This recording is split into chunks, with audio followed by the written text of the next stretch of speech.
right, so obviously I ain't been around in a minute. Motherfucker stole my goddamn microphone.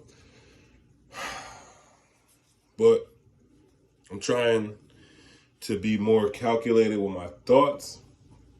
Trying to not say you know what I'm saying so much. And trying to not curse as much, I'm just trying to be an all around better person. But yeah, man, let's get into it. Barber Baby, branders, entrepreneurs, everything above. If you with that Barber Baby branding course, which will be moving around very soon, that's basically just the main step. Main step is just trying to get everybody to understand more about what's going on. Try to get us all to make this money as far as barbers. And really, man, just try to network, man, and communicate as much as possible. What's three keys that you could think of? Give me 3 keys that you could think of that would be something that would help me out as far as my barbering career, as far as nowadays. I feel like being an 80s baby, you're just kind of stuck in that middle phase where it's like we had all this internet right in front of us, but we didn't necessarily get a chance to actually grasp it as much as some of the younger kids that were born like in the 2000s and stuff like that have. Even though some of us do, some of us are still kind of left in the dark. So I feel like that's kind of like how I feel as a barber. I've been in the game about 5-6 years, maybe like 7 going on now.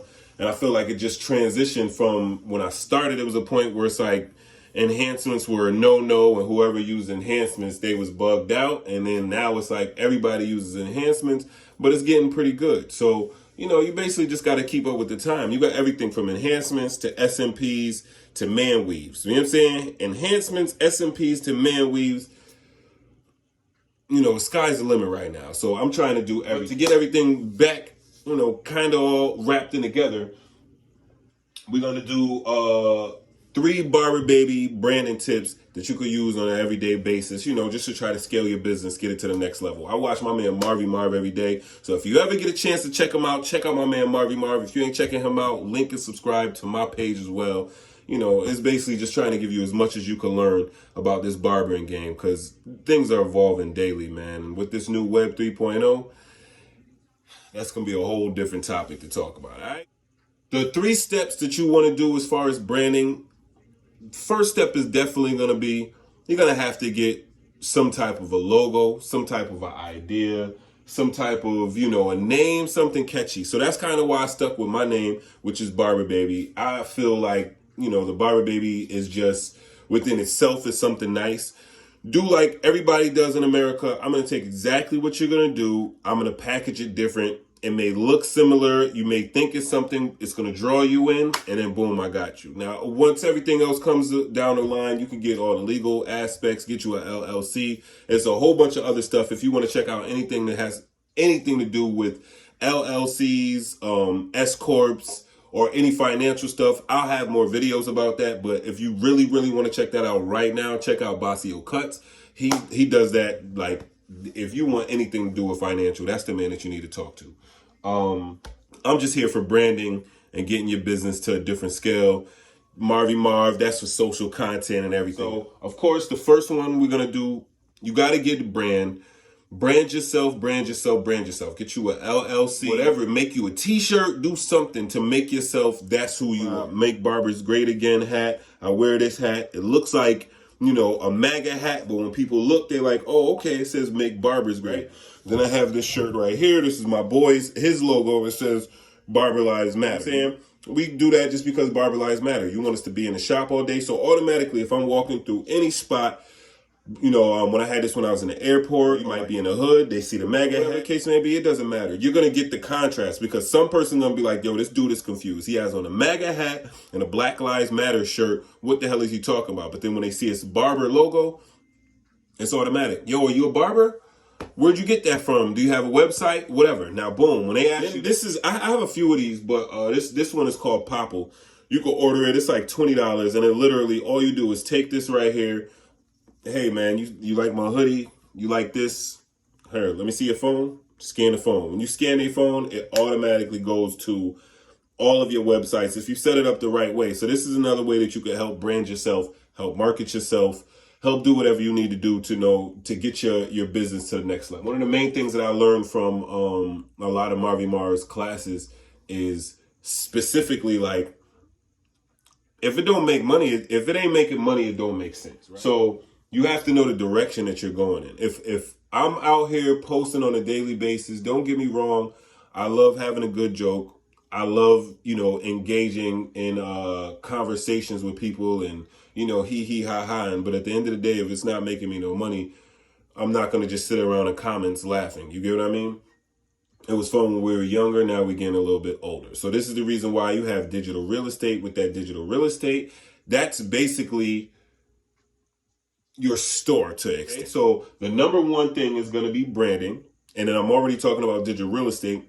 So we're going to just segue into that. So digital real estate, I can't really go into it completely, but I do on my What's Up Bro podcast. You can look on that page, go there. I just had a gentleman come in today. I was cutting his hair. He broke down the whole Web 3.0, the decentralized web. Conceptualize why I got into Web 3. The reason why I got into Web 3 is because I got so sick and tired of social media platforms like Facebook and Instagram basically stealing my data, aka my followers and or my community, right? So you know how like you go on Instagram and anytime you do anything wrong, break a guideline, they could just like report your page and shut it down. That's your data. That's your time, money, and energy that you put into it. I grew hundreds and thousands of followers on Instagram multiple times. And as soon as I do one wrong thing that they don't like, they could just basically take all of my data or my influencers and people. So I was like, how can I still grow a social network, but not make it centralized to where they make up the rules on who can and cannot have access to it, right? Everything is all about access.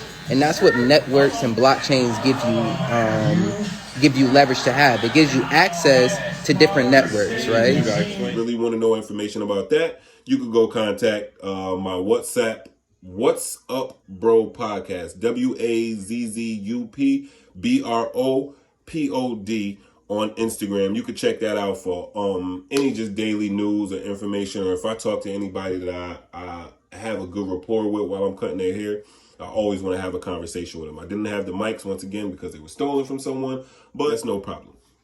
So back to the digital real estate. That's the number two thing. So the number one is going to be what? Branding, getting yourself a logo, getting yourself a name. Do something. Get something to have you to stick out from the others. Don't just fall in line. But at the same time, you want to do something that's similar. So if I have, maybe it's like I'm a New York barber. Anybody could do this. I might be a New York barber and you have the Yankee logo, but instead of the Yankee logo, maybe you have the scissors as an N and the Y as a razor or something like that. And then, New York City barbers, whatever. Like, do something that brands yourself that makes it seem like, I see that image all the time, but it's a little bit different from the image that I think it is. That's literally all you have to do with branding. Like, whatever is working for someone, use that same method and run with it. Like, there's plenty of people, like I see my man Marvy Marv, like you see the Friends t-shirt, and instead of it saying like Friends, it says Barbers or something like that. Or like my sister, she bought his one of his shirts like a while ago where it was barbering is my religion, and it was just a big Buddha, but Buddha had razor in one hand, clippers in the other, and people ate it up. And he even admitted that was one of his first barber logos that he wanted to run with. That was his brand. He ran with it. Then on top of that, he found the barber, put the R's on top of it. My man sounded like Macho Man Randy Savage, but he always get me hyped. He always get me pumped, and I go to any Royal Rumble with that man just because of the simple fact. Every single day I wake up and he's dropping gems. Every single day he's dropping gems. Every single day. 3 branding tips for barbers. Obviously, branding yourself, you got to have a logo. You got to have a name. Make it nice and catchy. Make it nice and witty. Something that's relevant. Something that's of the time. Something that's, about to whatever's going on right now. You get what I mean? Next, you got to have digital real estate. Digital real estate, as we all know, what I'm talking to you on right now, this is digital real estate. That's it. YouTube, Facebook, Instagram, those are all, just think of those as digital stores. Those are digital stores where if you keep posting, eventually you're going to get more traffic. People are going to walk by, see it. You pay for ads, you're going to get more traffic. And then eventually people are going to step into the store. As long as you have everything set up nicely and everything is professional enough to people will look at it, you off to the races to try to make some money. You get what I'm saying? You just have to stay consistent. And then the last part is when you have that digital real estate. So obviously it's 3 steps, right? So the first step is going to be the branding and getting your logo for your store. So you can get anybody to come by your store and say, hey, look, that's a new store. I wonder what's in there. It's a catchy name. It's a nice, outlook on the outside. The whole sign is perfect. Let me go in there. Now they're walking into your digital real estate. As they're walking into your digital real estate, what are they going to look around for? The things that I mentioned you, all of the stuff. And then every single product that you have actually available for them, any product, any merch, or anything like that, they're going to want to buy that once they walk in the store. That's basically.